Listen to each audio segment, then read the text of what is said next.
Yo, check it. Welcome back to another podcast episode.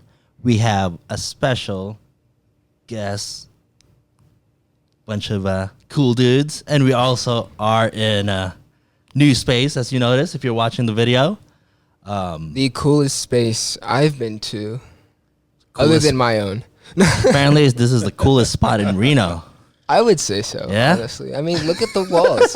If you're not seeing this, you need to be, because the walls themselves are crazy. The books behind me are crazy. He's got a carpet that says, what does it say? Wet grass. Oh no, we're not rocking with Virgil right now. Okay, well, excluding the fact that what we are talking about is the fact that I'm also playing chess in Neon Babylon's new space. All right. Yeah, brief introduction. Who's here right now? I'm here. My name's JERiCK. You guys already know who I am. I don't have any nicknames. It's just Anthony. Just Anthony. You don't need a nickname. Okay, perfect. What's a nickname? Yeah, just Anthony. That's it. That's your true self, Anthony. That's me. Do you want to do okay, you want to introduce yourself, and then we'll do a brief introduction of a little bit of who we are. Okay, Yes, yeah. I am Mickey. I go by Mickey Fox. But they said I have a rapper name that's Mickey Mouse, so we might rock with that.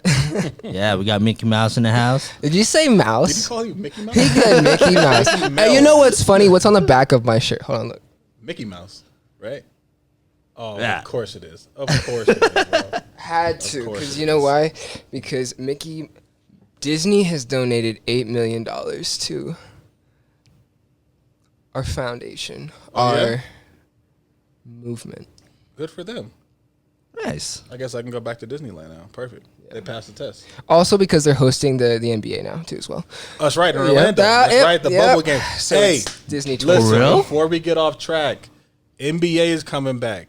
We still need y'all in August. You understand? Please. We still need you in August. But we will dive into that later. All right. Well, yeah, that's me, Mickey Fox, Mickey Mouse, whichever you want it. Hey, don't call him Mickey Mouse in the streets, bro. Call me Mickey Mouse. I'll say what's up. That's all. That's it. It's what's up and then it's gone. And we're also drinking, so this conversation might get a little intense, maybe. And Fluid. Fluid.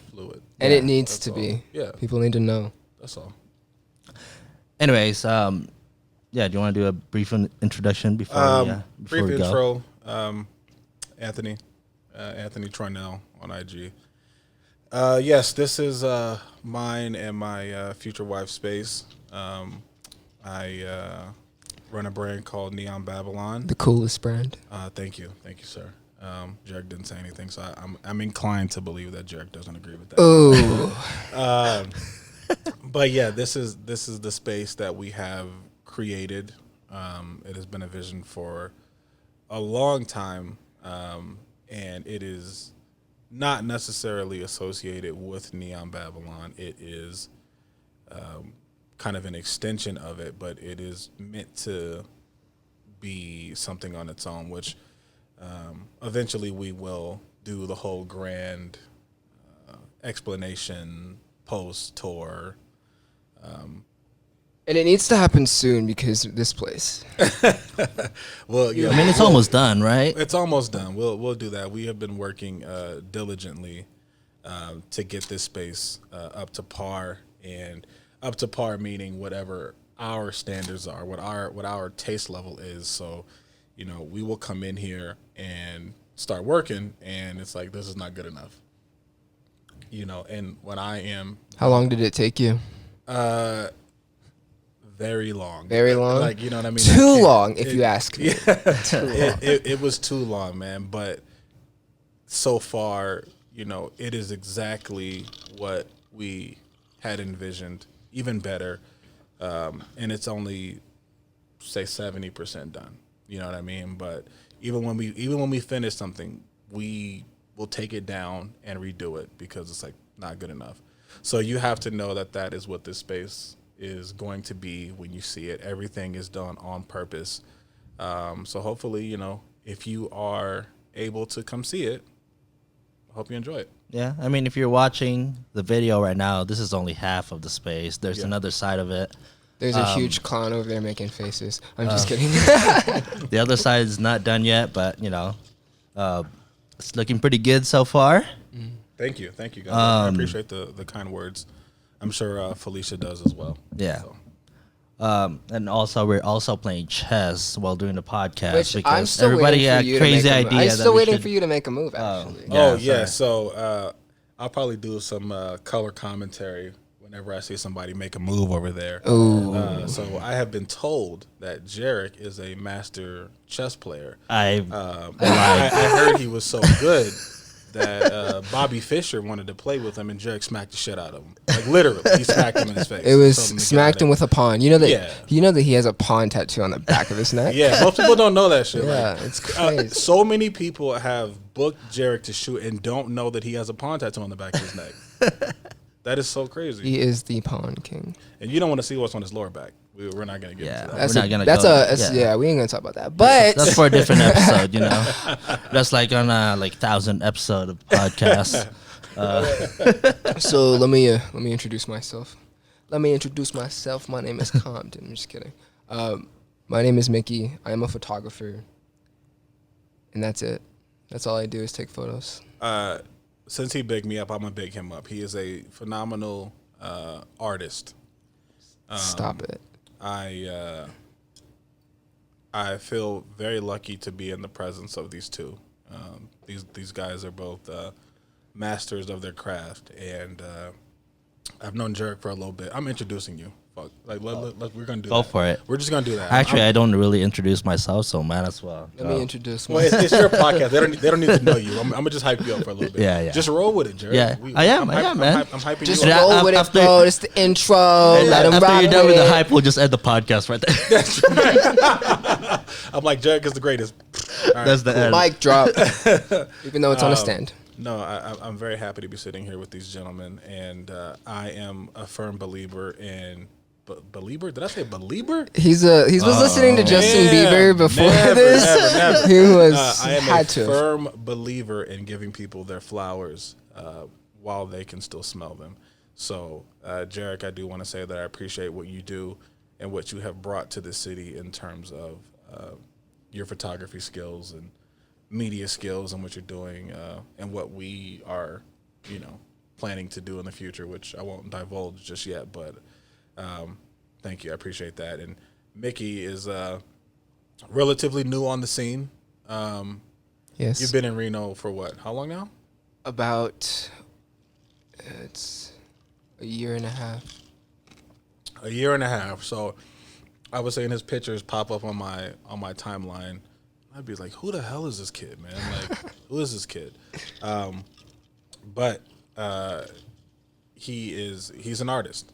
You know what I mean? And I say it in the truest sense of the word. So I definitely appreciate what he is doing for the photography culture out here in terms of elevation and things of that nature, and highlighting some black faces and Which need to be highlighted. absolutely because and putting them in very creative artistic shoots that I have not seen prior to you being here. So I appreciate you for that. So yeah, I just hijacked your intro. So Yeah, we appreciate the kind words, The man. kind That words was, were nice. It was awesome. yeah. Needed to be hyped up today.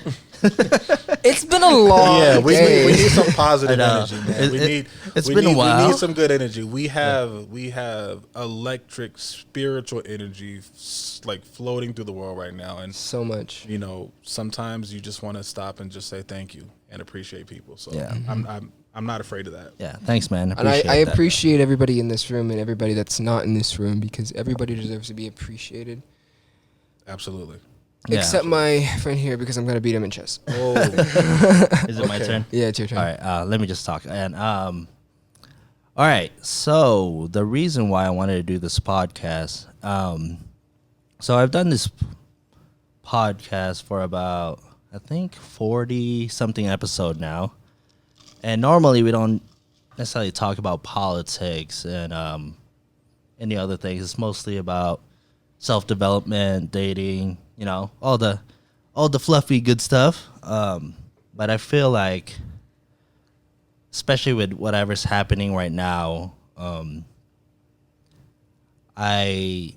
mean, I thought about it for a while too. I was like, do I just kind of keep quiet and just kind of chill, let everybody kind of do their thing, and I try to be respectful for everybody's views and whatever they stand for. But I thought about it for like a few days, and I feel like I have a responsibility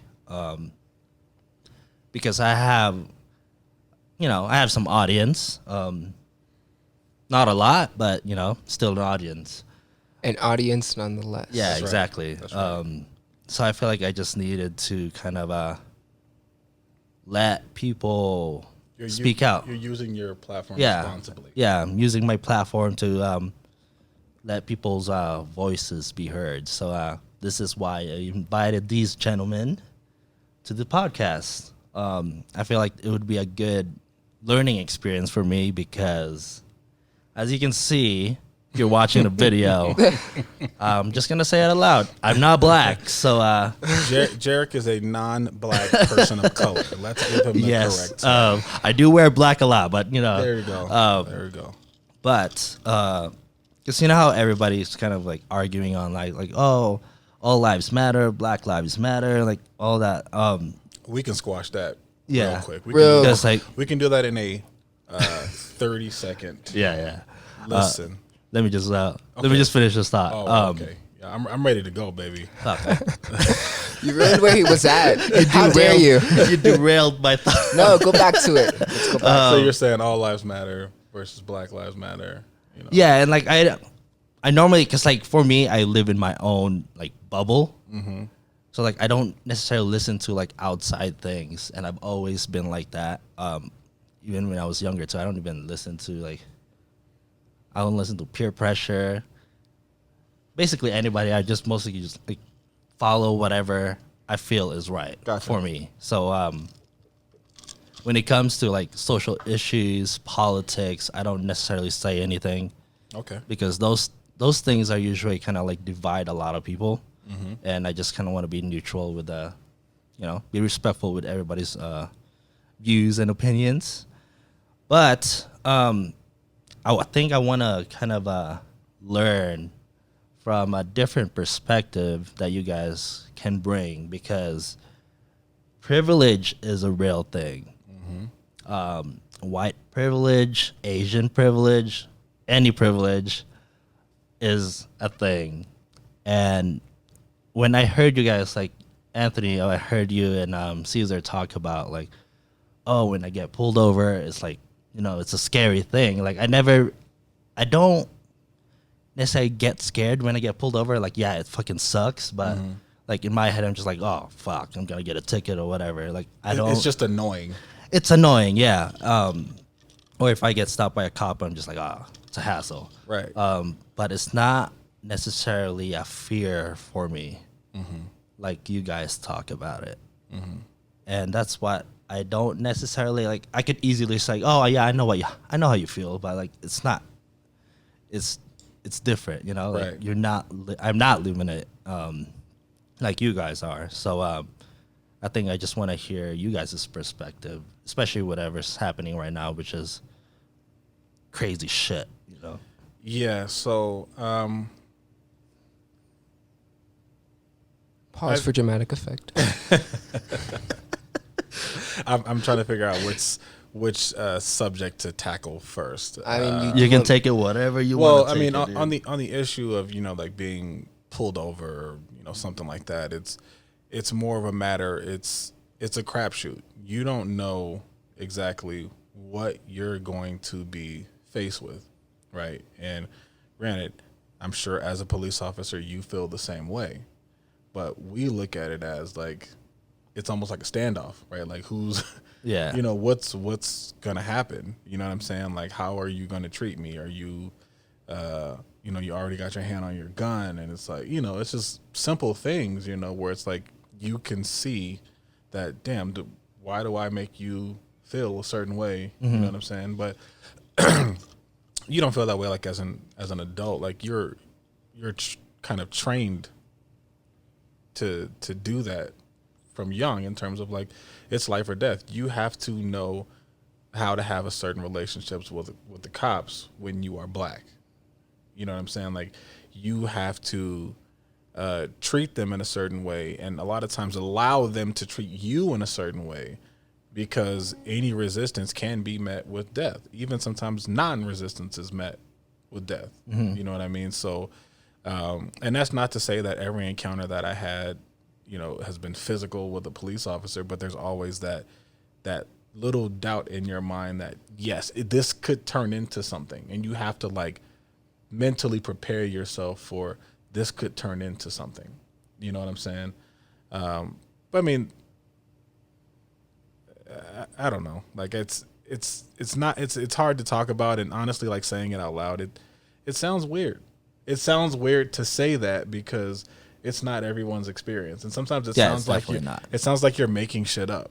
You know what I'm saying? And it's due to the fact of just who you are. Honestly, for me, whenever I'm in the car, whenever I'm driving down the road, and I spot a cop, I could spot a cop anywhere, which is just sad but true. I can literally, oh, that's an op, that's an op, right, that's an op, and I have to do that because if I do anything wrong on the road, granted, I'm not the darkest skinned fellow, they still know that for some reason there's some doubt in my mind that this, if I get pulled over, I might never see the light of day. This might be my last stop. And that's not like, and I get that some people can't feel that way. And like it's weird to think about, but yeah, when you're stepping in somebody else's shoes, step in my shoes, step in his shoes. When you are in that situation, that's how we feel. Yeah, that's why it's like I can't easily just like say I know how you feel, you know, like being like, harassed by cops like that. But like I think when you're actually in that situation, that's when you know. But like for everybody else, it's just you're just looking, you know, from the outside in, and like obviously you can see like it's a terrible thing to do, but it's like being in that situation is totally different from watching that situation, you know. And to be honest, I'll break it down really simple. Listen to your black friends. If you have black friends and they tell you shit is fucked up, believe them. You understand what I'm saying? I think, unfortunately, God bless the dead. It was an unfortunate thing. Oh, wow! All right. That was. How did he loud. know? And that was a pickup truck too. You know what it is. You see it. You see the double working. They love to see it. You're right. Listen to your black friends, man. Like the stuff that we have been saying, we have not been exaggerating. We're not lying. We're not making it up. But like you said, JERiCK, it's like if you don't live that, you know, it's like somebody just talking at you. You know what I'm saying? You're like, well, that's not my experience with the police. You know what I'm saying? And maybe it isn't, right? But, you know, I think even the idea that people were so shocked and so upset, that can even be a form of discrimination. Because I know that's not the first time people have heard that black people get treated differently by police officers. Right? But they had to see it to be like, oh, you guys were serious. And it's like, yes. We didn't just make this up one day and say, you know what? I just want everybody to have this you know theory that like, cops are way they are to us. A lot of that comes from, you know, that comes from home training, right? So, you know, I go to you and I say, JERiCK, cops are fucked up, man. Like they pulled me over, they were harassing me, they pulled me out the car, I sat on the curb, blah blah blah blah, all because you know my tail light was out. You know, simple shit, right? So you go home to tell your parents, and you're like, dude, guess what happened to my friend Anthony today? And normally it's my black friend, like you know, my black friend Anthony today. Like, you know what I'm saying? Like it happens. You know what I'm saying? Let's keep it real. And so you tell them what happened, and your parents will say they probably deserved it. Well, why was his tail light out? What was he doing at that time of day? He must have been doing something wrong. Or if not, well, you know, they always are doing something wrong. Or right? Like people's reaction would be like, oh, just shit just happens like that, you know? No, usually it's never shit just happens. It's usually usually what the excuse is like whatever happens to them, they probably deserved it because they probably were doing something or they have done something in the past and they're not innocent and stuff like that. Now, not to say that that has happened to you specifically, right? But that a lot of times does happen. So you start getting conditioned to think that black people are just crying wolf and they're just making these things up and they're just saying like, yo, this is happening to us, you know, we are being mistreated.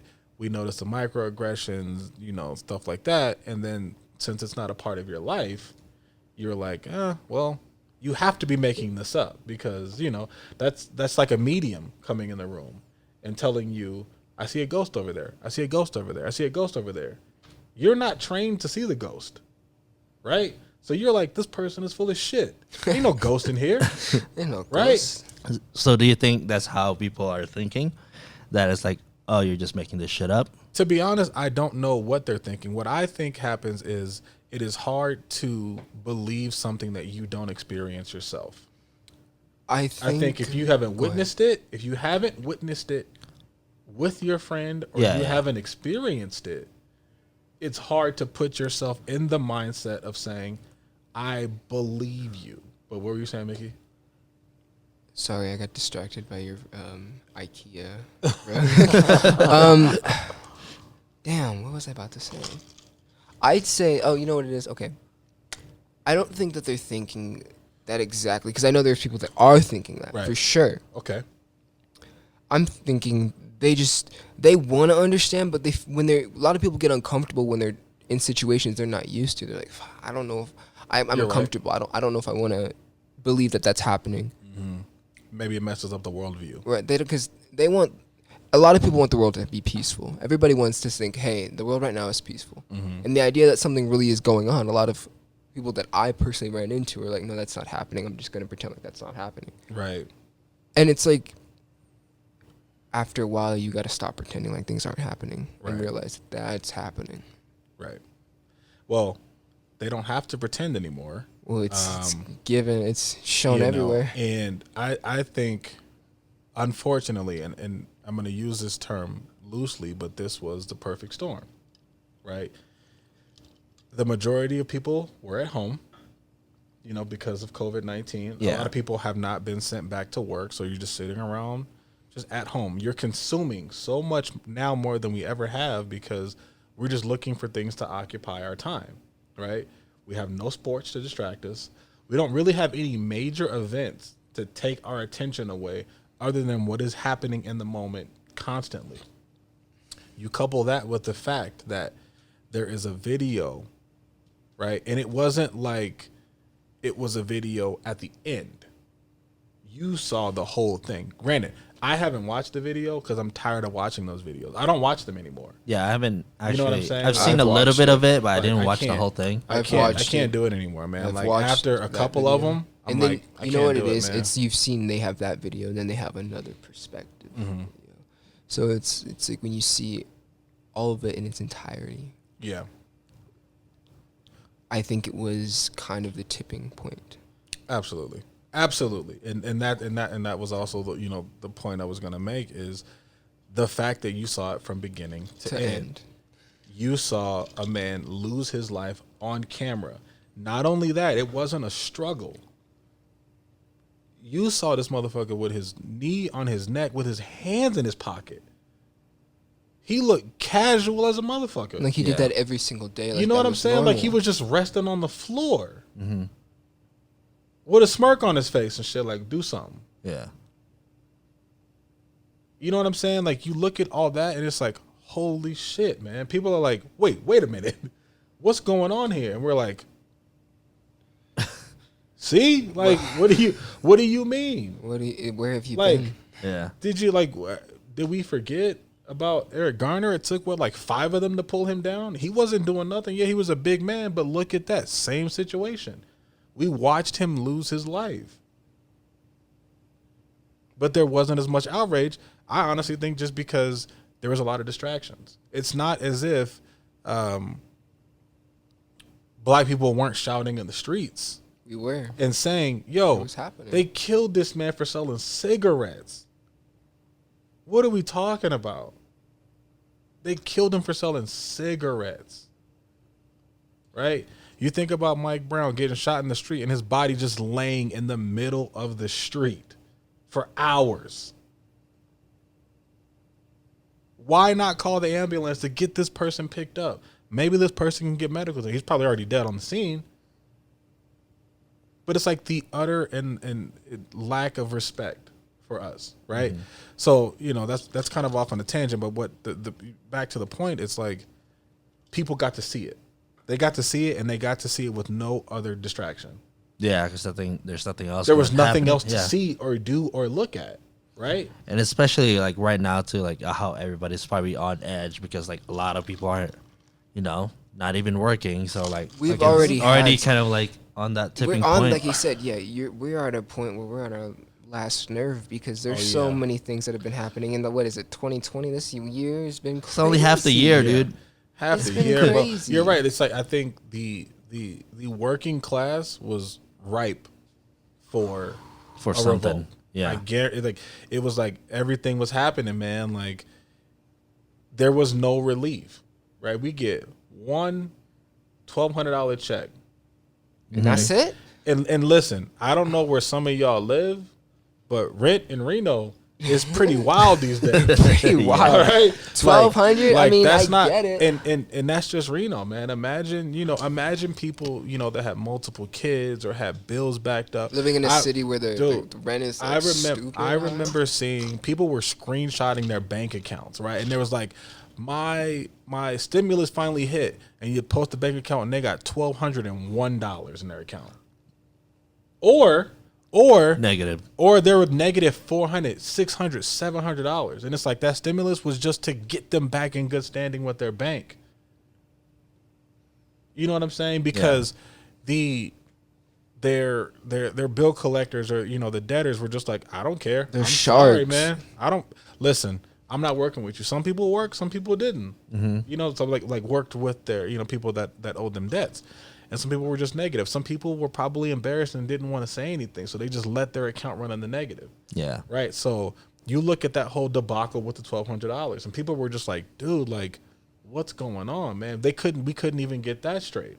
Mm-hmm. You couple that with the unemployment issues, right? I know I had to wait because I had to wait like 7 weeks, right? Calling hundreds of times a day. People are fed up, man. Yeah. People were like, I am at my breaking point with this government. We ain't got no money. The Lakers ain't on. Baseball ain't on.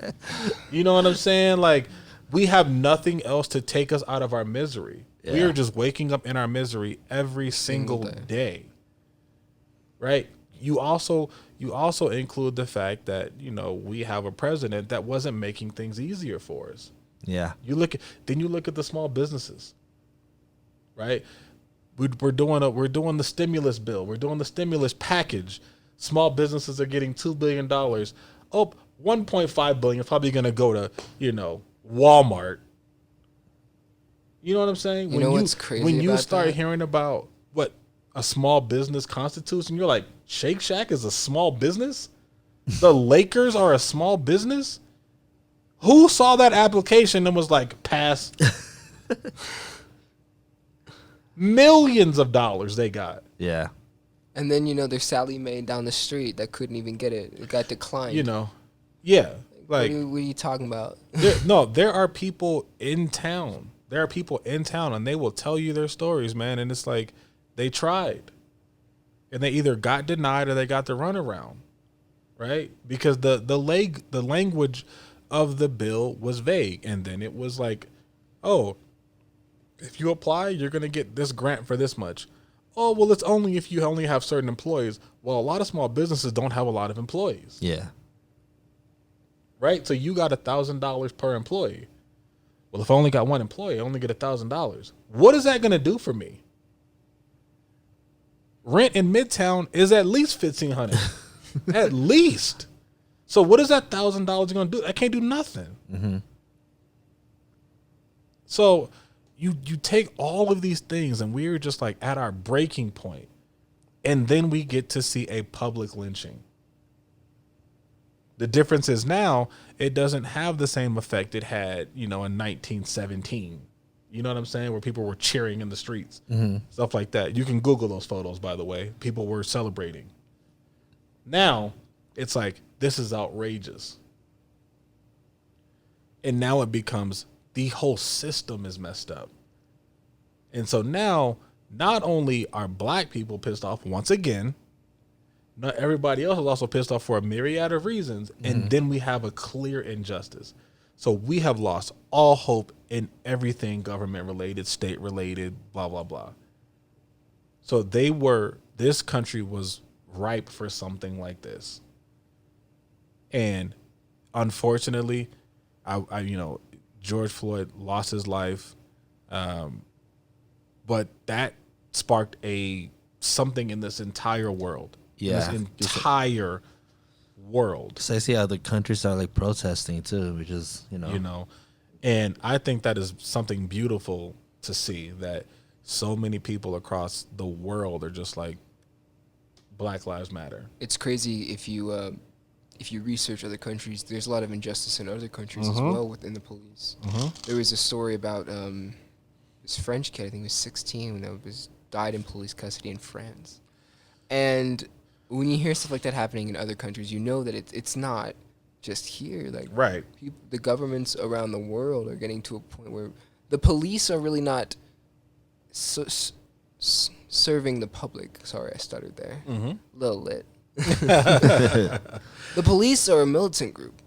Yes, the police are a well-funded militia. If you look at the definition of a militant group, the police fit into that category. I don't disagree. And I think the whole facade of protect and serve is a PR thing.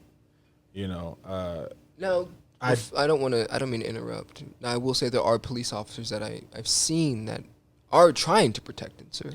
Gotta give them that. No, listen. When I talk about the police, I talk about it from an organizational standpoint. Fair. I'm not talking about it from the individual standpoint, the same way they will look at us on a generic standpoint.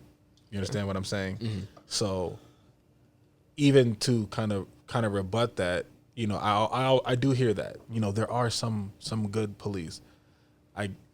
All the people that were killed were good people. Fair. You know what I'm saying? And it's not to necessarily shoot what you're saying down, because yes, there are some officers that I'm sure that maybe got into this for the right reasons. But there's a lot of them that didn't. There's a lot of them that went in there because they probably felt inadequate in some other area in their life, and you are a state-sanctioned bully.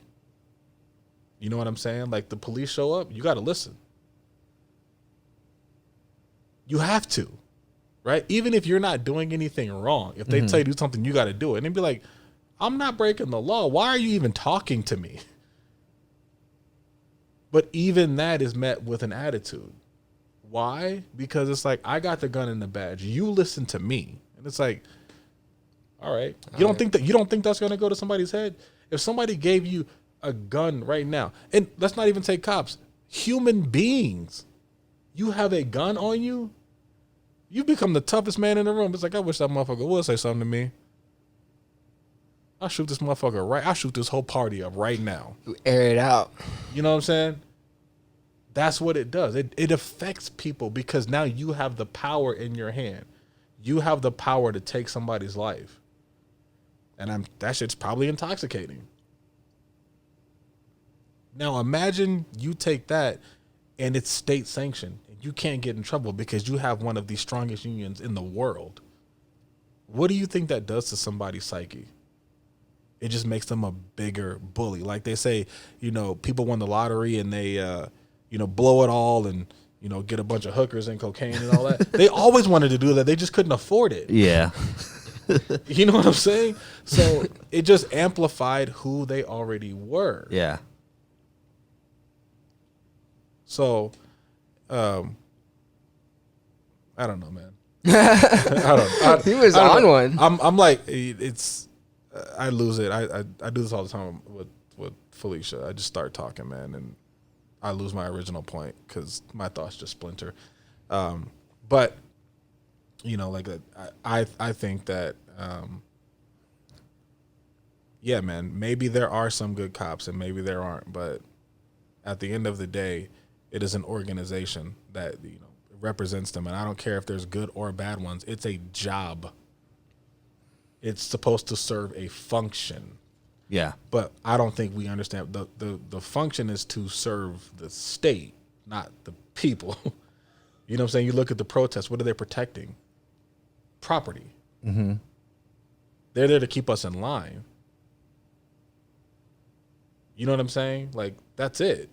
That should tell you right there. What are the police there to do? They are there to keep your ass quiet. How is that protecting? Sorry, who are you protecting? They're standing in front of empty buildings. Fuck that building. Here's the thing. Buildings, monuments, property itself can be rebuilt. Mm-hmm. Signs can be repainted. Buildings can be repainted. But a life, you can't replace a life. You know what I'm saying? It depends on the value. If you value property more than a human being, then like why are you here? You know? Then welcome to America. Grab a snack. This is America. You're in for a ride. That's it, man. Like, But I feel like this shit's happening everywhere too. I think, like, I don't want to like minimize it or anything, but like we hear it all the time in like the Middle East, you know, like oh shit, everybody's getting killed out there. But as Americans, we're like, oh, that's so far away. Like, it doesn't affect me, you know? Yeah, I think it's like you said, it's like a world problem and not necessarily like, I think this George Floyd thing was just kind of like a trigger for everybody to kind of just stand up, I guess. yeah, and let's be clear, it's everybody who wasn't black. Because once again, black people were pissed off. Once again. Right? And I do think that there are injustices all over the world with people that are being taken advantage of by people that have better firepower than them. But like I said, I can't necessarily speak to that. What I can speak to is what America has set up. And what's unfortunate is a lot of those countries, America also has a presence. So I don't know if you want to tie a correlation into that or how deep you want to get. You know what I'm saying? America's veins or vines run deep throughout the world. If you haven't seen it That's already. true. You know, so, and that, you know, that's not to say that just because America is somewhere, then, you know, they bring violence, but that's usually what happens. But you got to look at when you go to another country, America's represented. It's represented in a militant way. Absolutely. So it's people are like, okay, yeah, that's America, but they see it from what we see every day. If they saw the America, like if I lost my entire point on cap, but I will say, let's go back to it. Everywhere around the world sees America as a militant group. Right. Well, there's a military base, American military base, in I don't know how many other countries, right? And you know that has nothing to do with the soldier. Nothing. That is an American order. We're setting up base. You ship out. You know, if you don't like it, tough titty. You go where we need you to go. You know, for whatever reason. Not to say that there's conflict in every area. Maybe we just need a presence in every area. You know. It is what it is. But to this particular point of what happened to George Floyd and, you know, Ahmaud Arbery, this is something that has been happening for centuries here, and for some reason, just the mere idea of black people not being oppressed in this country is met with such fierce resistance. And that is remarkable to me. It's not as if black people are saying like, yo, I'm trying to take over shit. What if there's nothing to take over? White people already have everything. They all like, and that's not hyperbole. Like, literally, when they were, you know, breaking up the country, they didn't break it up to black people. They broke it up for the white people in power and for whatever immigrants that may have came over. Black people didn't get anything. They were never designed. It was never designed for black people to get shit in this country from the beginning. And we are seeing the effects of that now to this day. That is why police and anyone else feel so comfortable shitting on black people, because that's the American way. So I honestly was surprised that the entire world and everybody was joining in unison and like, oh, this is bullshit. You can't do this to them anymore. Mm-hmm. And I'm not going to lie. I met it with side eyes. I was like, oh, fuck you mean? Where you been? What you talking about? This shit been happening. But, you know, I had, you know, good long talks with friends of mine, you know, shout out to my man Shell. And, you know, because I was losing it, man. I was tired of the shit. I was tired of people fucking, you should donate and you should do this. And I'd be like, yo, shut the fuck up, man. Shut up. That's how I truly felt. I was like, shut up. Because I was just waiting for, when are you going to leave? So we've been saying this same shit forever. Forever. Something happens, a black man gets his fucking ass beat or killed or whatever. We raise hell. They bring in a bunch of black pundits on CNN for a week and a half, and then it's over. We pray. We march. Please listen. Black lives matter. The simplest shit in the world. Like, not even, like, they matter. They matter. And then you get motherfuckers saying all lives matter. We understand that, motherfucker, but they ain't popping you in the streets like they popping us in the street. Right? What the fuck you mean? Yeah. I get it. Yes, all lives matter. Great. But if all lives matter, we wouldn't have to say Black Lives Matter. And that's the most basic shit. Can you just say that I am a human being, that my existence is here? Can we do that? Can we start with that? Imagine that shit.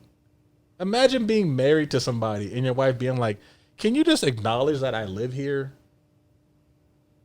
That's the craziest shit in the world, right? Because you love that person and they're there. And it's like, you know, think about the most basic shit that we're asking for. And we've always ever only asked for the most basic of shit. What did we ask for in the 60s? Civil rights. Civil. Not equal. So can you just be civil to us, please? Can you just not beat us in the fucking head when we're walking down the street late at night? Can you just not do that, please? Think about that shit. Think about what black people in this country were asking for. The most basic shit. And that is met with resistance. Think about what that does to people over time. And think about what that does to the people that are on the benefiting side of it. That's crazy. If I punch you in the face every single day, if every day you come, you're like, what's up, man? And I punch you in your fucking face every day. Every single day. Right? Mm-hmm. And you're like, hey, man, listen. Like, that shit gotta stop, bro. I don't have much lumps. I don't have much space on my face left. You just gotta chill for like a day. Can you please just not punch me? You can still disrespect me. You can still call me stupid and ugly.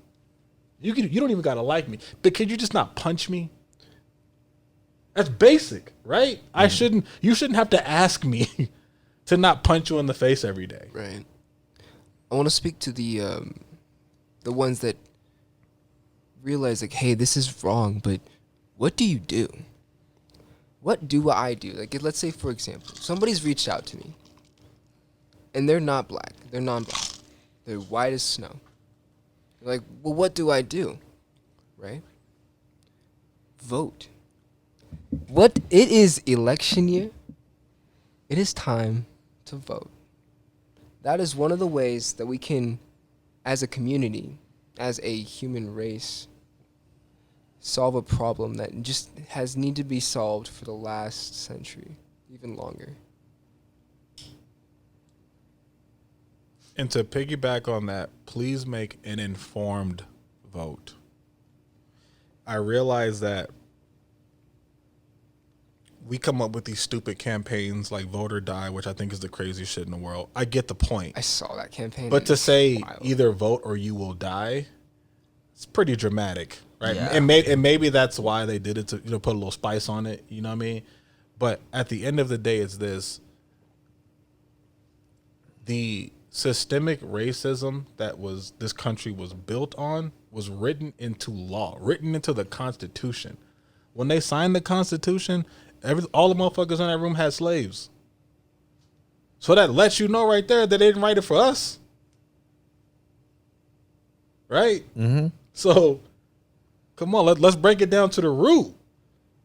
It was never meant to be about justice and peace for all. Well, maybe it was, but they weren't talking about us. So we have to make informed decisions. When we are going to the voting booth, know who you are voting for. Right? We need to pay more attention to election days more than 2 days or the day of. Because I'll see shit, but like, yo, it's voting day. Y'all better go vote. You don't even know who the candidates are.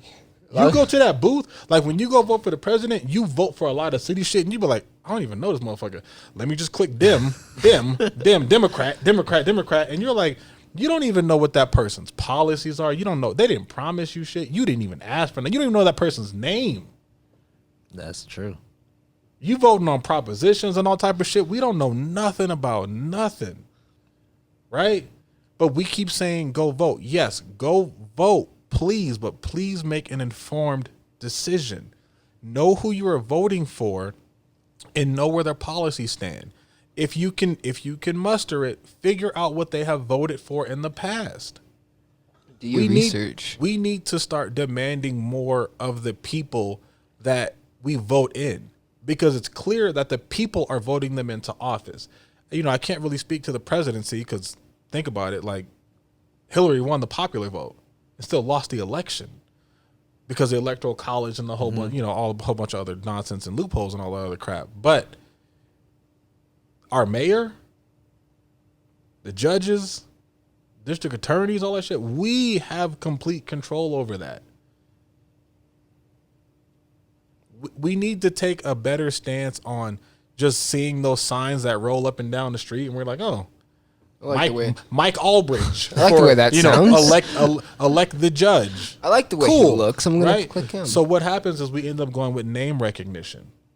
That's why they put those big ass signs on the side of the road. Mm-hmm. Whoever has the most signs or the craziest sign wins. It's sad, but it's true. That's the way it is. So yes, we just assume that if a person is Democrat that they are for us. We just assume that. But we don't even know who we are voting for. So yes, I encourage everyone to vote, please, because that is how the systemic things start to change. Because people also have to understand that racism, when they hear the word racism, if I say, JERiCK, you're a racist, and you say, I'm not a racist, what you're picturing in your mind is the fucking KKK, cross burnings, all types of, like, I've never called anyone a nigger in my life and blah, blah, blah. And it's like, people have to understand that that's not fully what racism is. Right? Racism is a power construct.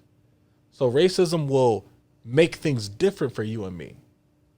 It is set up so you don't have to say anything to me anymore. But I'm always going to have an advantage over you because that's how it was written in stone, essentially, at, whatever. So we have to do our best to start putting people in office that have our best interests in mind. And black people, I'm talking to you specifically. We don't ask anything of anyone. We just be happy if somebody like Popeyes or some stupid shit like that. It's sad, but it's true. And they know, and they play us. They play us. They know exactly how to get us. We'll say a couple trigger words. We'll do this. We'll do a fucking dance or some bullshit.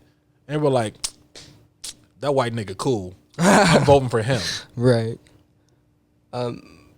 Another thing that I want to ask or just talk about is, like, a lot of people are wondering, what do you do after this? 2-3 weeks from now. Mm-hmm.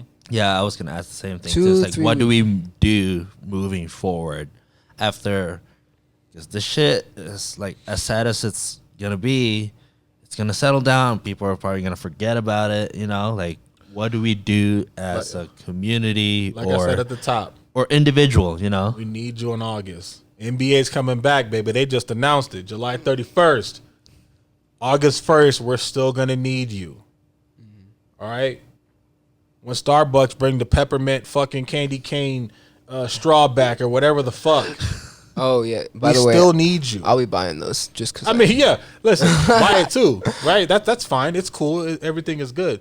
But what I'm saying is, we still need to have these conversations about race, about economics, about community, all of these things.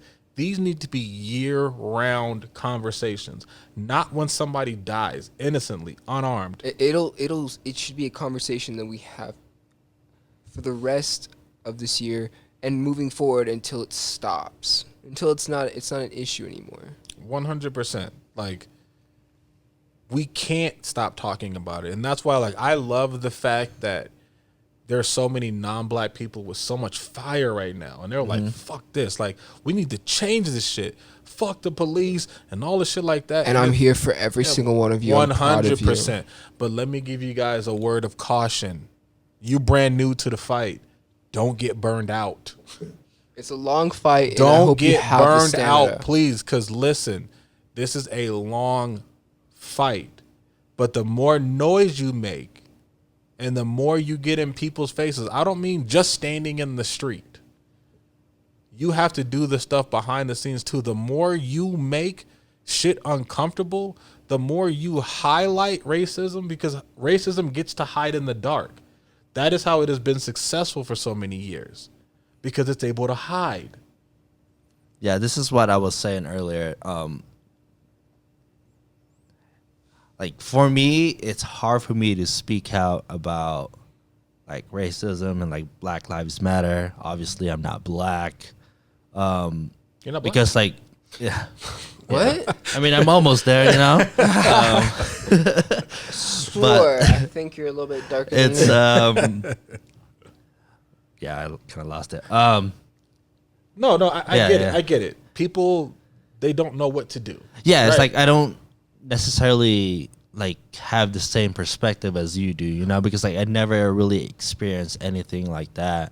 100%. And let me say, and I'm sorry to cut you off, but you don't need to be black to know that something is wrong. Yeah. Right? What you see happening to black people constantly is wrong. How we change this shit is having these uncomfortable conversations.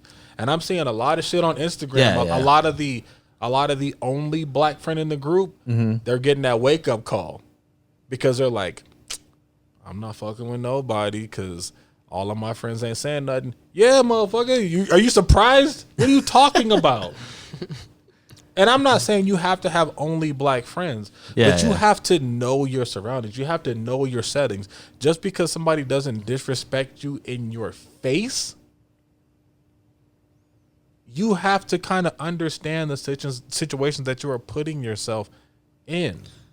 Yeah, and that's why I felt like I had a responsibility for somebody that has a platform and some audience to actually kind of bring that voice in, because after this shit is done, this shit's gonna live in the fucking internet for however long that shit, unless they take that shit down.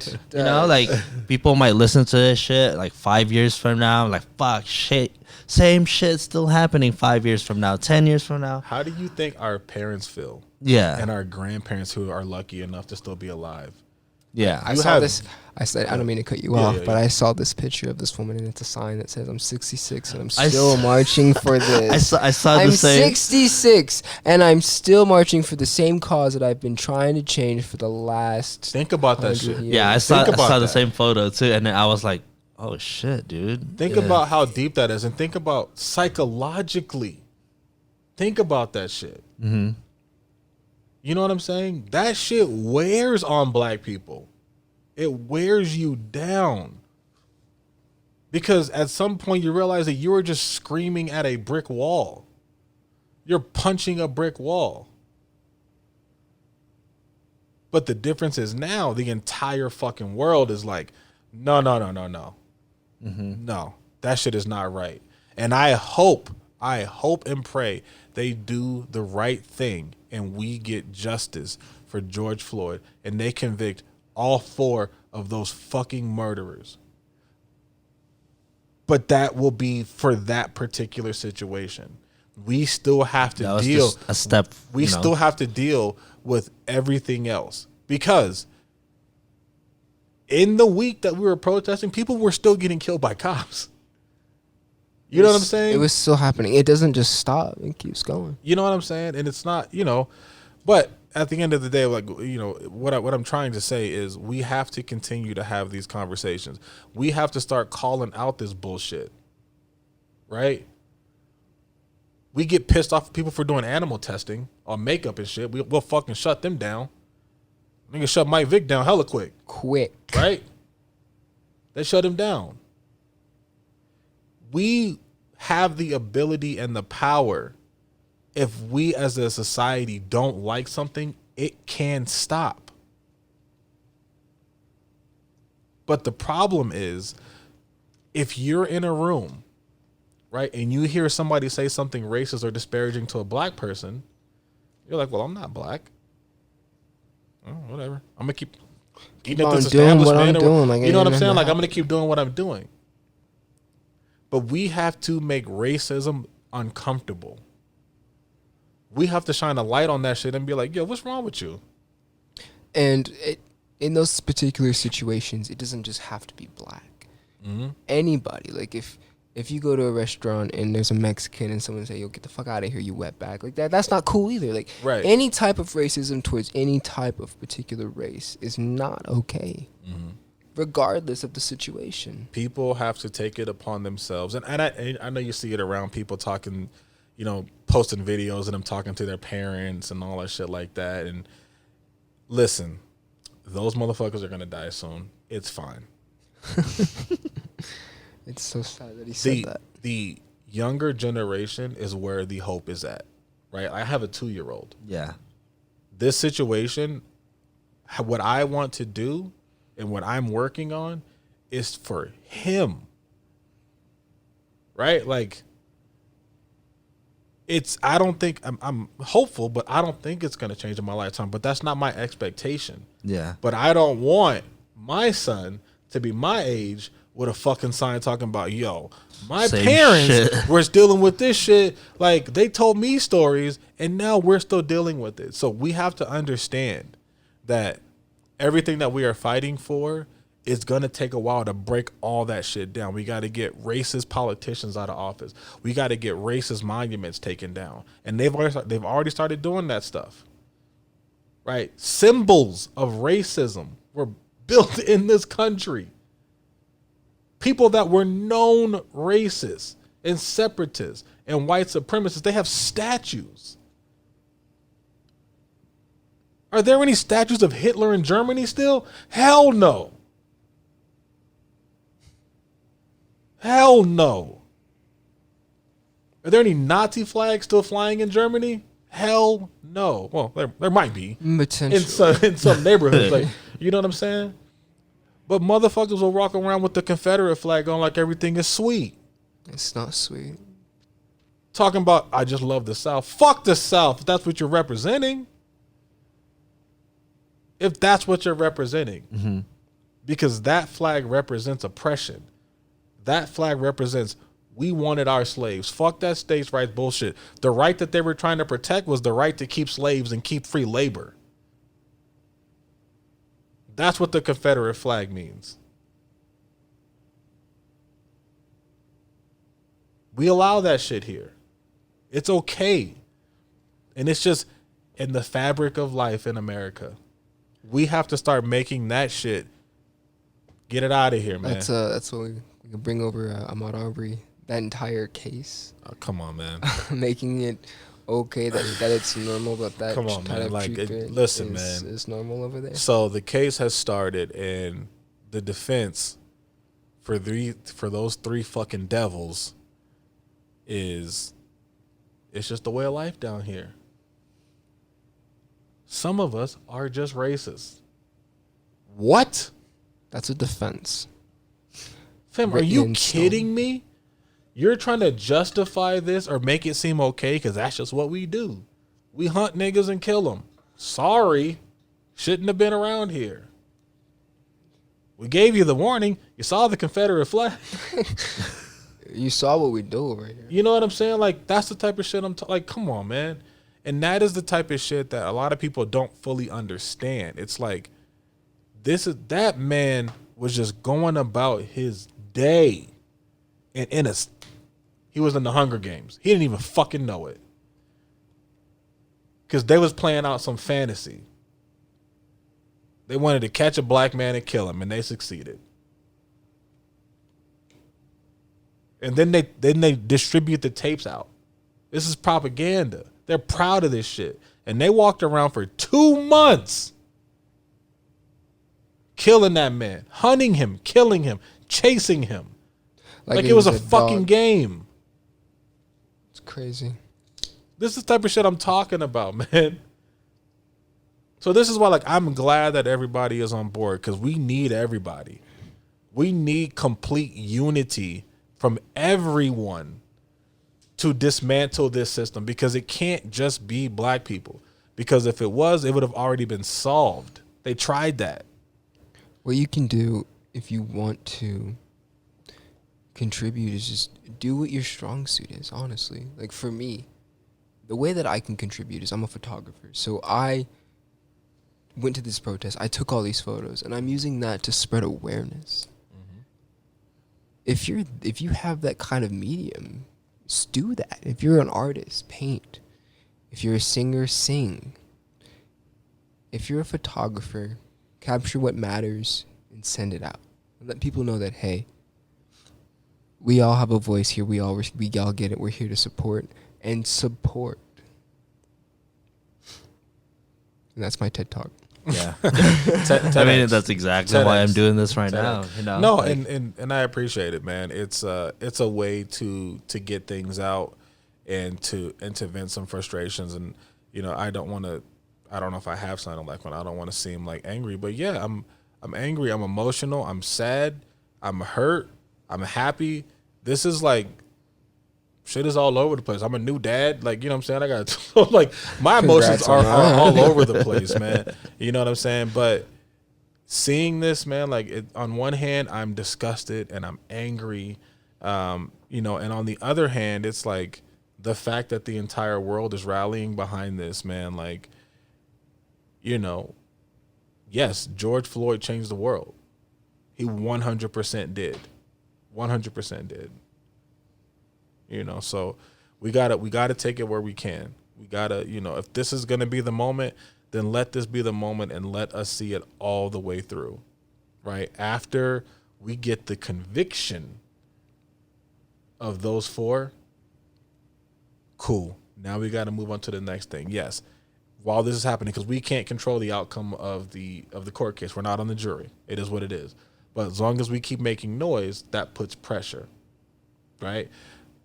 At the same time, as Mickey was saying, as so many other people are saying, vote. Get in your local elections. And you have heard everyone start to say this. Like, your local elections is what affects you the most. The president doesn't control your local police. Your mayor does. Talk to your mayor. Talk to your governor. Talk to your local news station. Right. Like, get involved into the local scene. When you start making a fuss locally, then you can start to affect some real change, because this shit has to happen in pockets.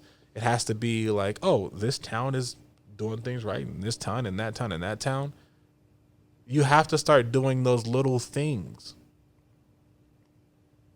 So, I'm trying to make a vow, and I see people doing it, man. Like the spirit has definitely been awoken, So I want to thank the two young ladies that organized the protests to begin with. I'm sorry, I don't know your real names because we all have aliases on Instagram. You know what I'm saying? So I don't know their names. So shout out to 98 Mars. I don't know your name. I'm sorry.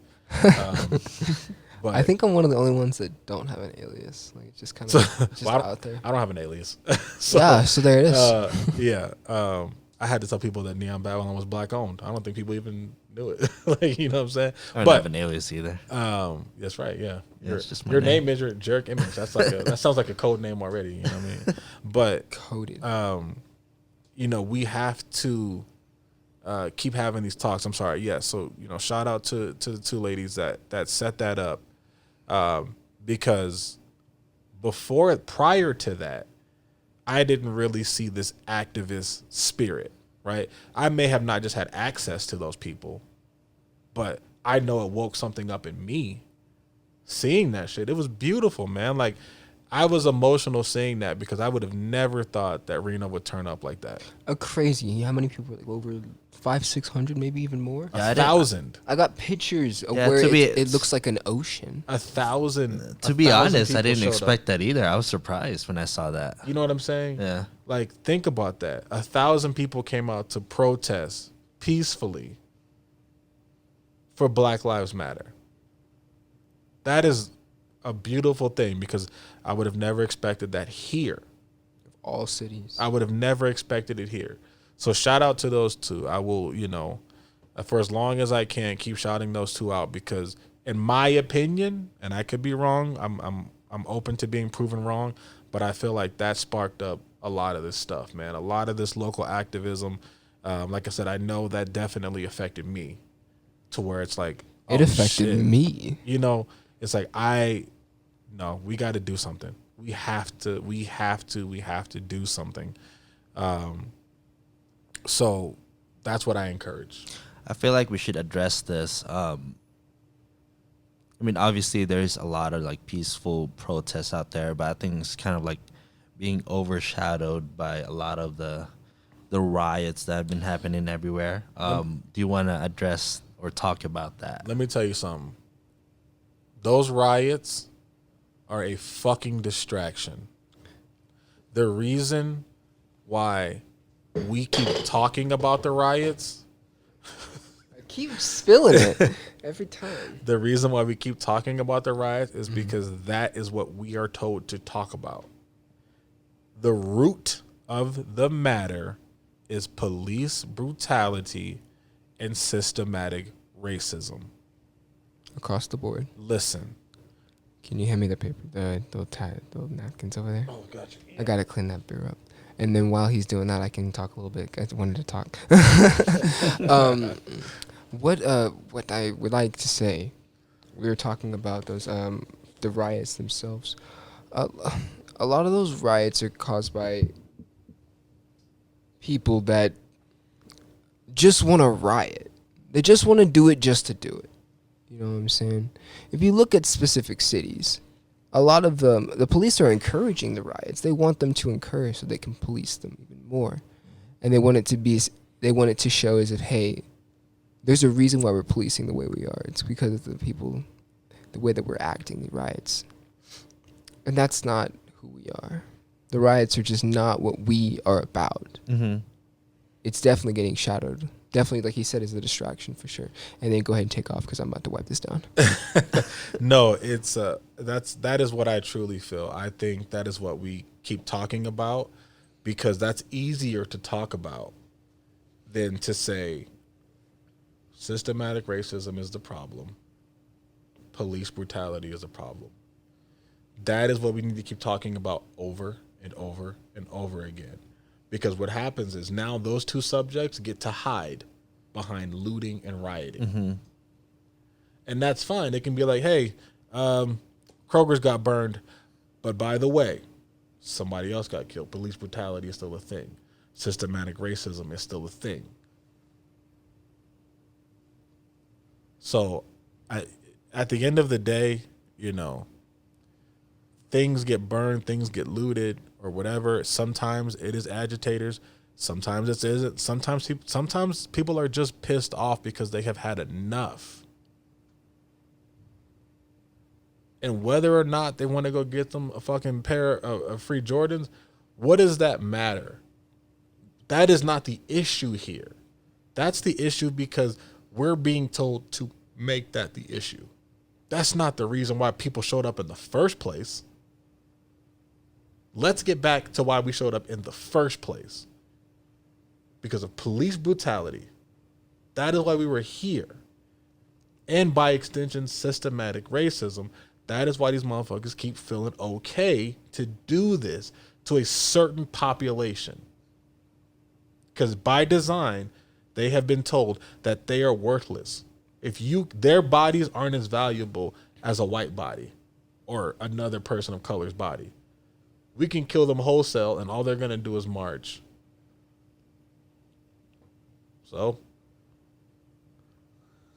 So fuck the rioting. That's not the point. That's not the point. That's not the point. And every news outlet can be guilty of that, but it's only because that's the sensation. We tune in, we see the riots. Fine. But like I said, that's not the main subject here. We need to keep going back to the subject because now what does racism get to do again? It's to hide in the shadows. And then it gets to be stronger because now it figures out how to plan. And now it gets to do, you know what I'm saying? Like, no, we should never deviate from the issue. Never, ever, ever. So, fortunately, you know, like I don't, you know, this building is, you know, pretty secure. You know, it is what it is. But at the end of the day, like the point of it is police brutality, systematic racism. We should never stop going back to that. We should never stop talking about it. Should never stop talking about it. We should never stop figuring out ways to overcome that. That is what I have to say about the riots. Well said, man. Yeah. Is it now my turn? Go for it. Mickey loves the rioters. It's not that I don't love the writers. I just like a good story. I think that, or from my specific stance, the riots I think needed to happen. I think we as a community needed some type of destruction to really show that, hey, things are just not okay. Regardless of what the outcome of the riots became, of course, we saw that they destroyed a lot of buildings, tagged a lot of things. And like I said earlier, things can get painted, things can be rebuilt. Mm-hmm. But now that those riots happening that have happened, now everything is in circulation, everything is in talks, everything is moving. Mm-hmm. Regardless, if I get it, the community, my community, our community here, we get, some of us didn't like the riots. We didn't like, oh, that's not what we're about. We're here for a peaceful protest. But at the same time, those riots did spark a little bit more of a faster movement and showed why we're doing this in the first place. That got the community mobilized a hell of a lot faster. If you didn't know, the police station downtown is completely sanctioned off. You cannot go near it. Wow. I didn't know that. Mm-hmm. If you drive downtown there, it says these roads are closed. Wow. And then a couple nights prior to that, because I live right next to the police station, so every time I go to work, I see it. Yeah. I think a couple nights ago, they had the National Guard literally patrolling those streets. And don't we have like a curfew right now too? Is that a thing? No, they just got rid of it. Oh. We hadn't had curfew. They had instituted a curfew the night of the riot. I'm sorry, were you? No, I'm good. Okay. because I'm gonna go. You gonna go? There. You gonna talk it out? They instituted the curfew, and then they instituted a curfew every night after that. Mm-hmm. Right? I remember going home, and then it was like the curfew extends to all of Washoe County. What? So and I live in Sparks, right? So I'm like, you think these motherfuckers are like, they're not rioting? Why do they have a curfew? I gotta go get some groceries. Yeah. What are you talking about? Right? So now saying that there's a curfew for all of Washoe County, now you are subject to being stopped. So now you have to have more interactions with the police who are now going to be on edge. Mm-hmm. Either they're pissed off or they're irritated that they got to patrol everybody now. So I was on that call that a lot of citizens made to City Hall or to City Council, right? It was a Zoom call. There was like 200 and some comments, and they were letting them have it because they were tired of systematic racism, which I was happy people were bringing up, police brutality, over policing, and this fucking curfew. They were like, dude, the riot was Saturday. We have not had any instances of anything else. Mm-hmm. Why do we still have a curfew? On the call, the acting city manager, and I don't know if he's former police chief or still police chief, Jason Soto, was saying the curfew is not for people that are walking their dogs, out for a jog, having a night in the casino, all that bullshit. Well, then who is it for? Either it's a curfew or it isn't. Right? Yeah. But then he said, well, it's for gatherings larger than 50 because they're supposed to follow the COVID-19 guidelines, right? So if you start seeing a gathering of 49 to 50 after curfew, that's a problem. Well, that's bullshit because we saw the one kid get arrested for being out past curfew and he was right in front of his house. One person. How the fuck one person gonna start a riot? That's not a riot. That's an unruly individual. And again, we go back to, why the fuck you fucking with him for? He was going home. But I bet you wasn't doing that shit up and down Arlington in California. I guarantee you they wasn't. But they went right over to Wells with that bullshit. This is the shit. This is what we're talking about, man. They will implement laws, but the laws only affect a small population. But the city, the people got that shit out of there. They were like, yo, fuck this curfew. Motherfuckers was on there like, that probably didn't even know nothing about nothing. And they were just like, yo, I'm trying to go to the river at 8 o'clock. Are you going to arrest me or what? You know what I'm saying? Because it's like, dog, like, you keep talking about this imminent danger and imminent threat. And it's like, ain't nobody did nothing.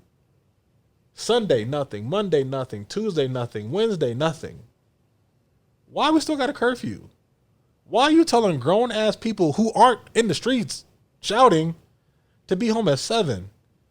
Like some little kid shit. Go home when the street lights come on. But nothing was happening. So they're like, you're abusing your power. You can't just keep throwing a curfew on us because there's riots in L.A. You know what I'm saying? Yeah. So, like, telling you, man, people really got to get involved in local politics, man. Like, just get involved. Question these motherfuckers, man. Before you vote for them, make them do something for you. We vote these motherfuckers in and they don't promise us anything.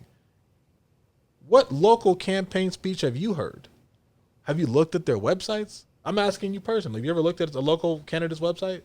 I never have. Have you? Once. One. You work for the news. You don't count.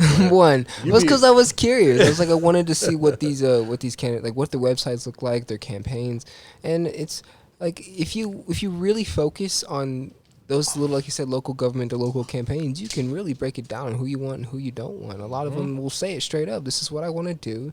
This is what I don't want to do. If you don't like it, don't vote for me. And it's as simple as that. Like if you just like, oh, I don't like the way that person That person wants to add more funding to the police. That person wants to help the homeless a little more. They want to add more funding into the nonprofit organizations here. Like, if you literally, it's not that hard to research. You just got to put the effort out there. Right. And that's what I do. That's what I try to do for people. Like, I always post on my story. I let people know what's going on. I try to let people know everything because I get it. Sometimes it's a fact of just being lazy. A lot of people, I'm honestly sometimes guilty of it. People are just lazy and people just don't care. It's a lot of information. You know what I'm saying? Like, I think it could be laziness too, but it's also something that it's like, dog, when you look at like who you all can vote for, it's like 20 names. You're like, damn, am I going to look up 20 different people? And yeah, probably because some of them not. don't even have to. It'd be like, vote for your alderman, and it's like it'd be like, who? Vote for your comptroller or this, that, and the third, and it'd be like one name. And it's like, wait, I don't even know, what does this position do? I think that's something that people should do as well. You should know what these things do. If they require our vote to be put into office, we should know everything that they do and everything that they stand for. And make it simpler and easier. Everything. If I walked up to somebody right now and be like, hey, vote for me for president, and walked away, hey, I like that guy, I'm going to vote you'd for be him. like, who the hell are you? What are you talking about? But we don't do that for people that are already in office. People run unopposed. You could probably join city politics right now. And you would get no pushback. I would know get what I'm saying? pushback. Well, you got a big following. You might get voted in, and then what are you gonna do? Oh, I don't Have you ever thought about doing a? I have. I really have. Are you gonna really consider it? I don't know. What are the requirements, actually? What do you have to... Because, like, for any running, there's always a requirement. I think you got to be a citizen, bro. Like, for city politics, I don't think it's as complex as we are making it. Like, as we think. You know what I'm saying? I think it's easier than you think. I think if you wanted to run for mayor, you probably just have to go door to door and campaign. And prove why you should be mayor. Probably not even that. No, you just sign up to the side of sheets. Honestly. Yes, man. Like, it's it's Because like, if I put my name on the ballot and I get enough people to say, you know what, let's just have Mickey be mayor, and I win, I mean, that's like, what, like, people could do that. Honestly, I don't think there's nobody stopping me. People could, and that's why I think a lot of times, people will say this mayor is inadequate or this official is inadequate or whatever, and it's like, yeah, you don't have to be a career politician to be a mayor. You know what I'm saying? Like, it can be like, I want to do some good for my city. I want to change some things and be a city elected official, a city elected official. I don't think it's complicated. Now, like I said, I have thought about it. Am I taking it seriously? Probably not. I mean, not right now. Maybe in the future. You never know, dude. I don't know. But right now, I just want to be in my space. Fair enough. Fair enough. But what I do want is to start holding these officials accountable. I definitely want to do that. And I definitely see people here in this community, young people that want the same thing. They're starting to hold these motherfuckers accountable and say, hey, man, I don't like that shit. You're spending way too much money on the cops and not enough money on the school. Washoe County education is disgusting. Very poor. Why do we keep giving the police all of our money? Not because they have the best union. They negotiate the best. I'm sure. That's what unions do. They negotiate your contracts. And they have the strongest union in the United States. So, yeah, they get the funds. You saw the funds for the LA police? It's $3 billion. Billion. With a B. You know what I'm saying? A big B. What do the police need $3 billion for? What do you need more of this year that you didn't have last year that you need $3 billion for? Yeah. You know what that shit pays for? All that riot gear. Those big ass tanks. It's going to look like RoboCop out this motherfucker here pretty soon. When I saw that shit, the riot that happened Saturday, I was shocked because I was like, I would never imagine saying that in Reno. And in my mind, I said, they just skyrocketed their budget. Because if they felt that they were inadequately equipped to deal with that riot, now they can say, hey, Reno's capable of riots. Bring in the big guns, please. And they're going to be like, you know what? You're right. Here's some we funding. we need to make sure that you guys can handle these situations. Here you go. You want an extra tank too? Put on the side. Just You to know kind what of I'm saying? display Like, it. and then we're going to get a fully militarized police. That is what I thought when I saw the riot. I said, oh, man, they just shot up that budget. They just shot up the budget. And what that means is somewhere else is going to lose money because now we got to allocate more funds because the police have to protect us. So I'm all for defunding the police. All for it. We need to put people in position that are experts, healthcare officials, wellness officials, right? Like the kid that died earlier this year that was suicidal that everybody keeps posting. What's his name? Micaiah Lee, I think that's his name, Micaiah Lee. Rest in peace. You know, the reports was this kid was suicidal. Right? His mom called and said he is suicidal. He wants to hurt himself. Why the fuck did that cop go and have his gun out? Why wasn't somebody there trying to help that kid?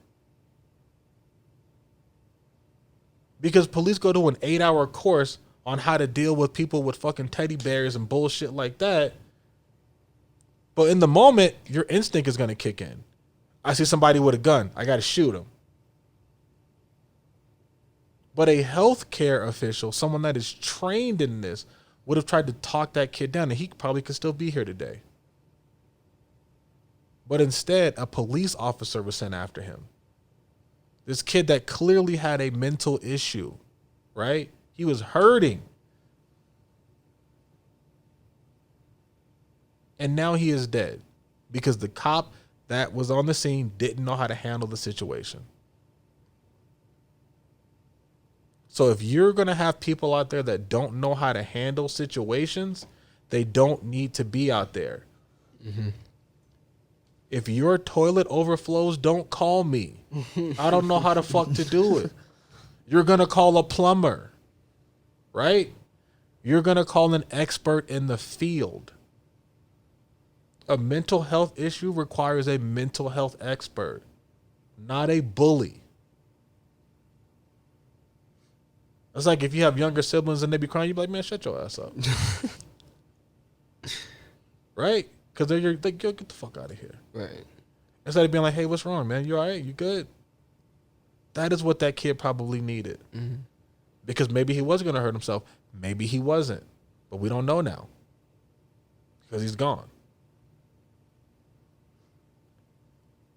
So, defund the fucking police. But that's not to say not spend any of that money on essential, necessary positions. There needs to be more community-based programs. There needs to be more healthcare programs. Why the fuck are police dealing with homeless people? They don't got enough to deal with? What we need to put our funding in, what I think is to fund more situations to help that type of population, the homeless population. Mm-hmm. Because we do have resources that we have that can, I said that twice, that can help the homeless population, to give them resources. But when I'm sitting there in my living room and I look out the window and I see cops with their lights on over by the homeless tents just telling them, hey, get out of here, go somewhere else, anywhere but here. That's a problem.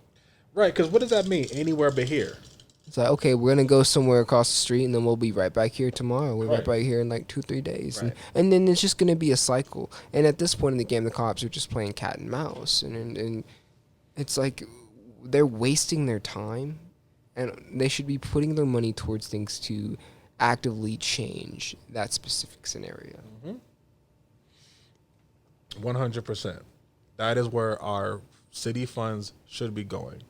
And like I said, that's not to say that if somebody breaks in my house and steals my shit, you're probably going to call the cops.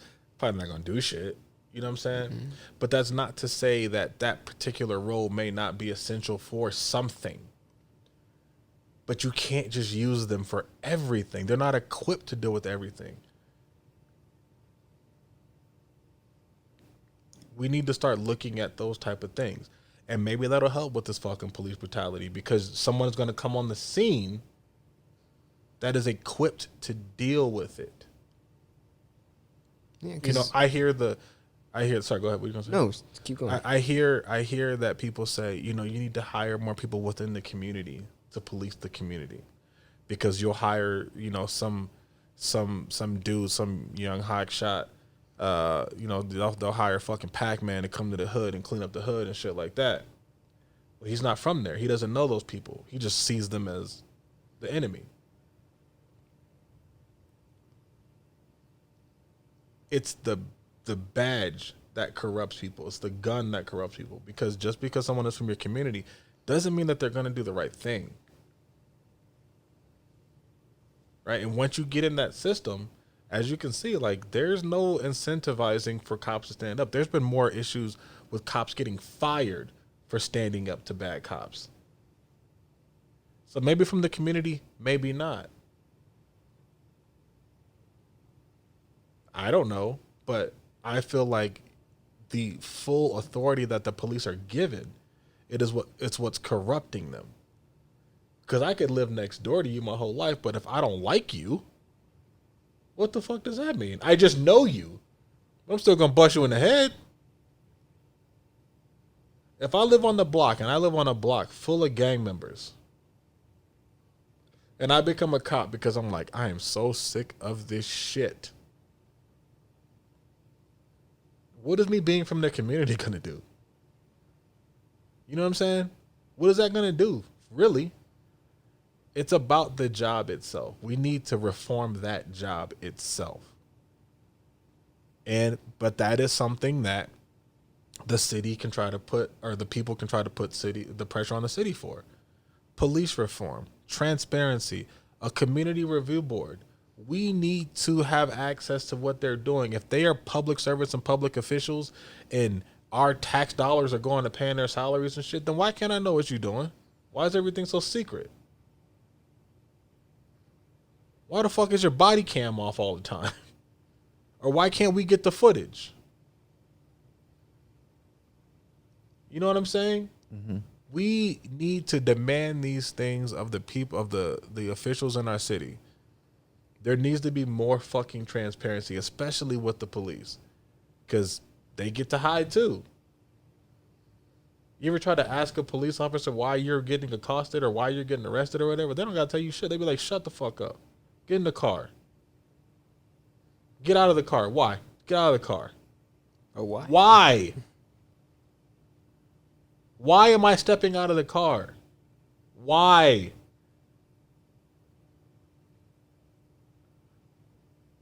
You know what I'm saying? Like, they don't have to answer our questions right now.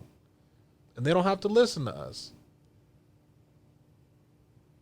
So, fuck that whole hire from the community bullshit.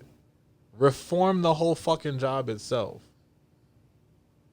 And maybe that'll be a good start. Maybe we can start there.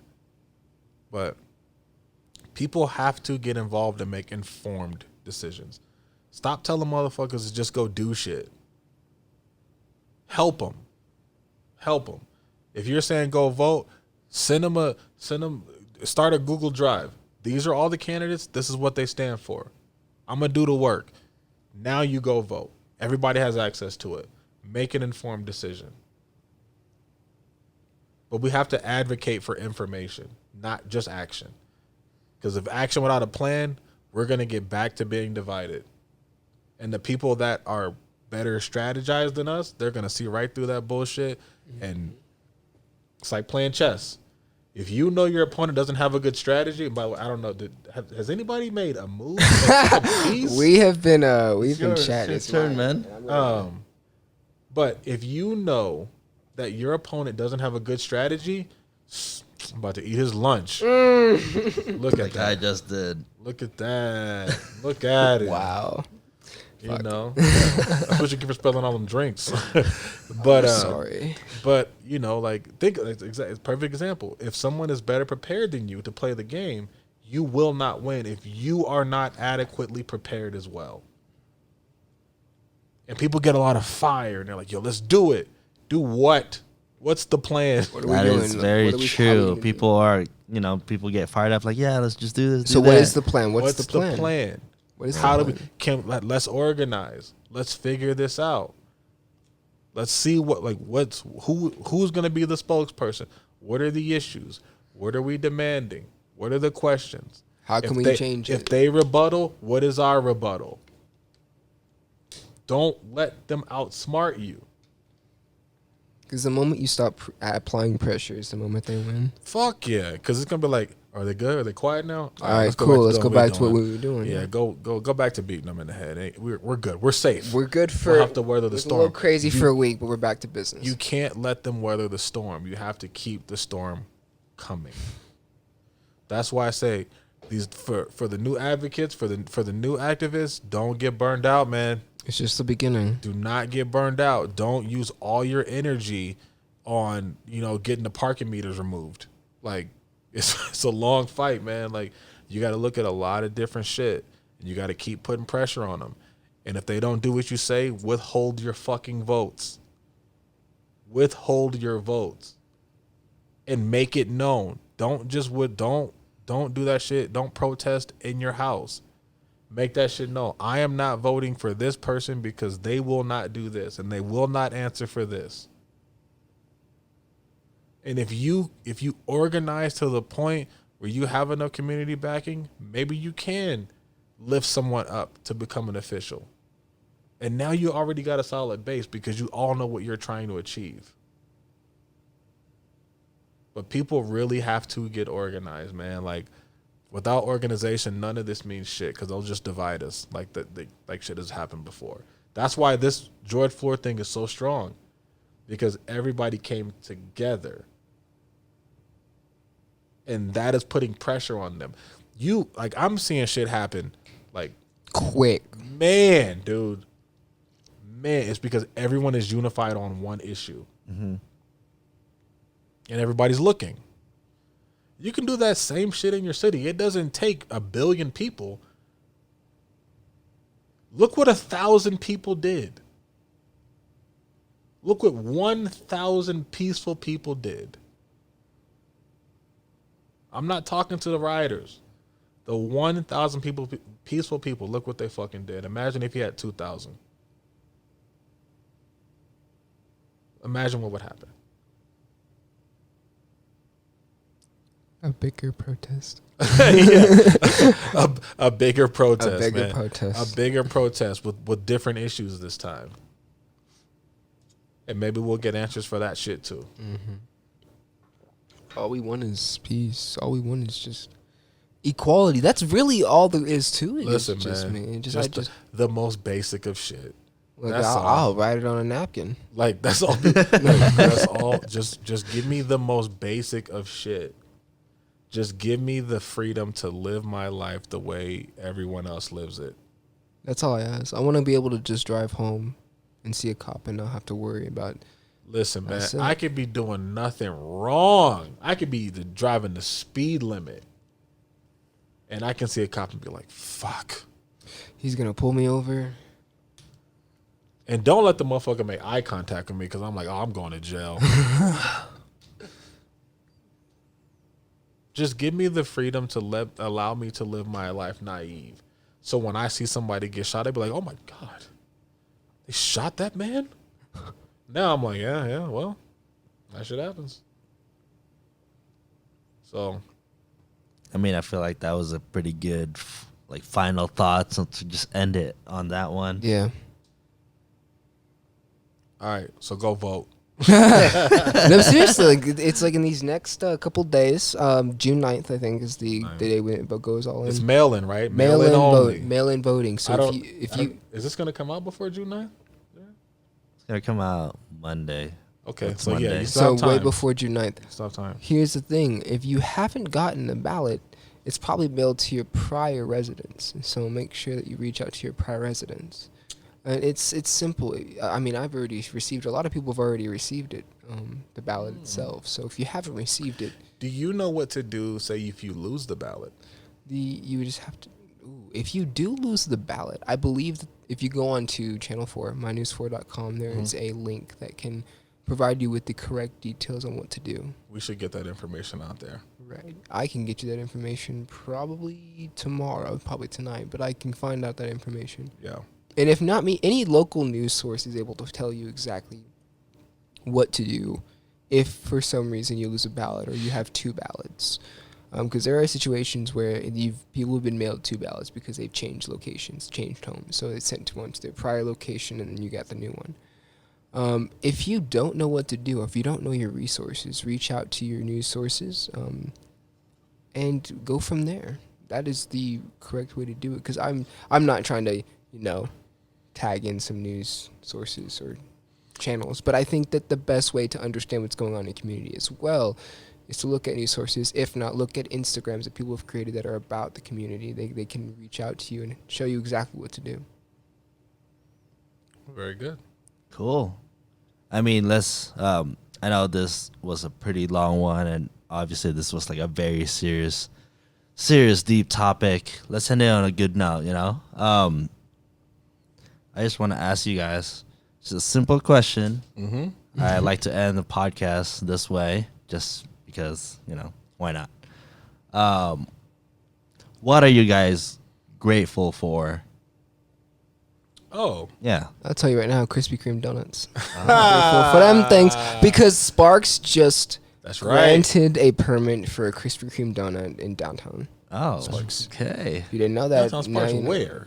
I don't know exactly where. I saw that somewhere. All I too. know is that it's been confirmed, so here's a Krispy Kreme coming here. And Coming back. It used to be Yeah, here. coming back. Yeah. I do remember that. I'm also thankful for photography. I'm so thankful for that because I never leave my house without a camera. Oh, Beautiful, nice. man. I am grateful to be able to sit here with you guys and have this conversation. I'm grateful for this space, that we built here. I don't know, man. I'm grateful to be alive right now and see this.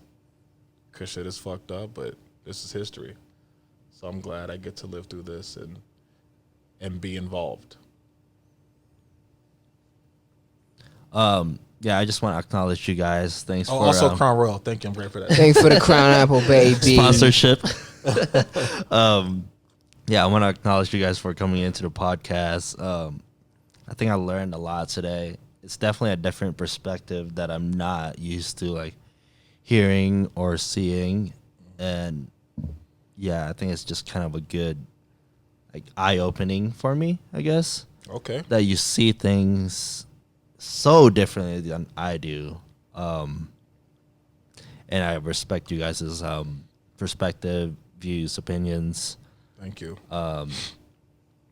Yeah, I think it's just like a good learning experience for me because, like I We'll said, have a quiz afterwards. like I know we always kind of like briefly talk about it, like Right. racism there, Right, racism right. there.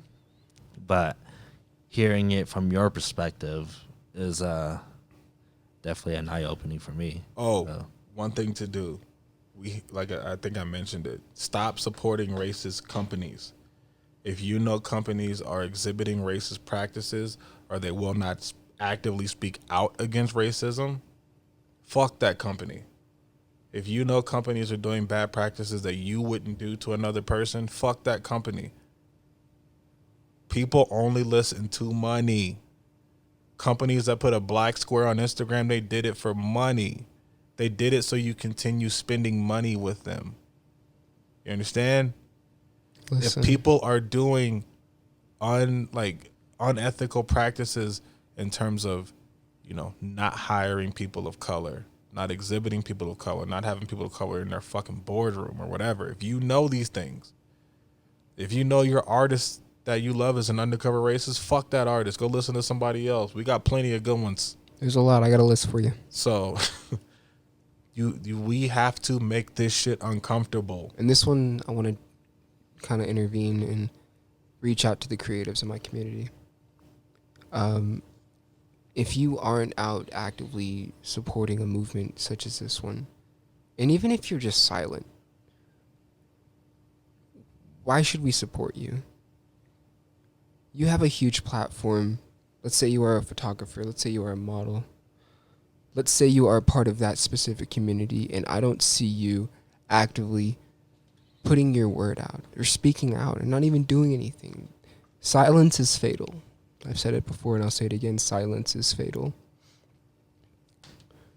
There you go. Yeah.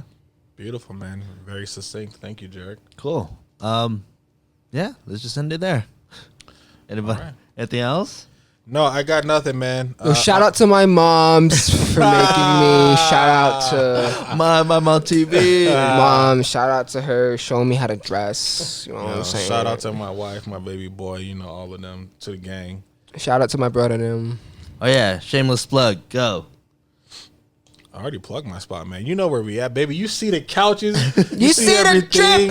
Do you see the drip? Yeah, this is all us, baby. You know what it is. Nah, that was stupid. I don't have anything to plug. The only thing I'm going to plug is Plug your work, fool. IG, You're an bruh. amazing IG. photographer. Listen. Reno creative community. Hire people, pay them. Fuck this collab shit. All right? We can't eat off of collabs. That is true. I can't make bread of what you just said. All right, hey, listen, man. Fuck that. Pay people. All right, we need to start treating this as a real job. Motherfucker, you want this as your real job? Pay me Pay for a somebody session. Feel me? so they Yeah. can pay you. Oh, you want me to model for you? You want my look? Here's my rate, Here's player. my rate. This is what you want. Here's my rate, player. And if somebody's not willing to pay your rate, then you're not really worth working with. Like honestly, think about that. Like if I'm a model, well, I'm a photographer. Let me just do that. I'm a photographer. If somebody don't want to pay my rate, I'm not gonna make time for that person. You feel me?